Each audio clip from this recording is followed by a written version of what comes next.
système de santé qui est moderne, qui pourvoit aux besoins de la population, qui est accessible à tous, donc c'est un gros avantage pour la Polynésie et les Polynésiens. Ce qui nous préoccupe, c'est effectivement la pérennité du système, sachant que son financement n'est pas assuré pour l'avenir. Les dépenses de santé croissent de façon très très importante, les dépenses ne sont pas complètement maîtrisées et on sait que l'évolution dans les années à venir va être vers une augmentation de la dépense de santé qui est inéluctable. Donc il faut prendre d'ores et déjà des mesures concernant son financement et de ce point de vue, tout reste à faire. Il faut remettre à plat complètement la question du financement du système de santé qui actuellement connaît des difficultés très graves puisque la crise économique que connaît la Polynésie française vient rajouter aux difficultés qu'avait connues à la fois la CPS pour financer le régime de l'assurance maladie,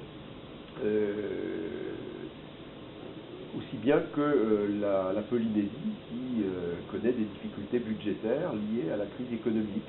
et qui aura donc de plus en plus de mal à assurer le financement des dépenses et en particulier des dépenses de santé si leur croissance n'est pas rapidement maîtrisée. Est-ce que ces difficultés auraient pu être évitées si jamais la Polynésie avait réagi à temps dès les premiers signes Tout à fait. Je pense que là, la Polynésie ne s'est pas donné les moyens de maîtriser l'évolution des dépenses de santé. Quand on pense qu'en 1998, l'Assemblée de la Polynésie avait voté une délibération dans laquelle elle demandait qu'on lui produise annuellement des comptes de la santé, de manière à pouvoir suivre l'évolution de ses dépenses. Et quand on pense que rien n'a été fait, c'est-à-dire que les comptes n'ont pas été produits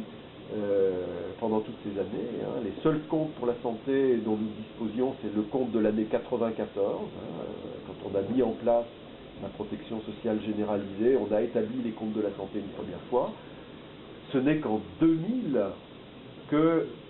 le deuxième compte pour la santé a été produit, qui correspondait à l'année 2008. Donc vous voyez qu'en 14 ans, on ne s'est pas préoccupé de savoir combien coûtait la santé en Polynésie,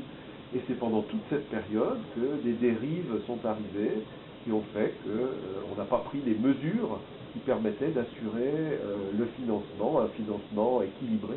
du système de santé. Alors tout ça, la Polynésie c'est déjà plus ou moins, parce qu'elle a engagé la réforme de son système de santé, la réforme qui s'appelle un peu, mais qui est engagée. À quoi sert votre rapport dans le contexte où finalement la Polynésie sait déjà plus ou moins tout ça? C'est aussi pour alarmer l'État? Alors,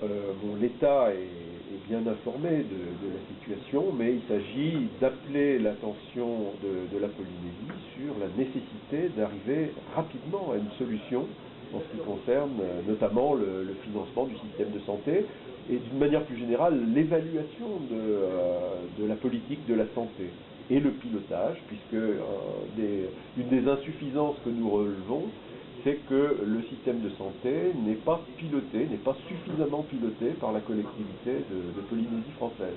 Donc la Cour des comptes plaide dans le rapport public pour que ce soit la Polynésie qui reprenne en main le pilotage du système de santé, qui fixe des objectifs qui devraient être votés par l'Assemblée de la Polynésie en matière de dépenses de santé, et puisse prendre les mesures nécessaires pour assurer un financement équilibré du système de santé. Ça va supposer des efforts de tous, des mesures qui ne seront pas populaires, bien évidemment, puisqu'il va falloir demander un effort à tout le monde pour assurer le financement de la santé, mais c'est absolument indispensable si on veut maintenir le système actuel qui permet à chaque Polynésien de pouvoir bénéficier des soins qui lui sont nécessaires.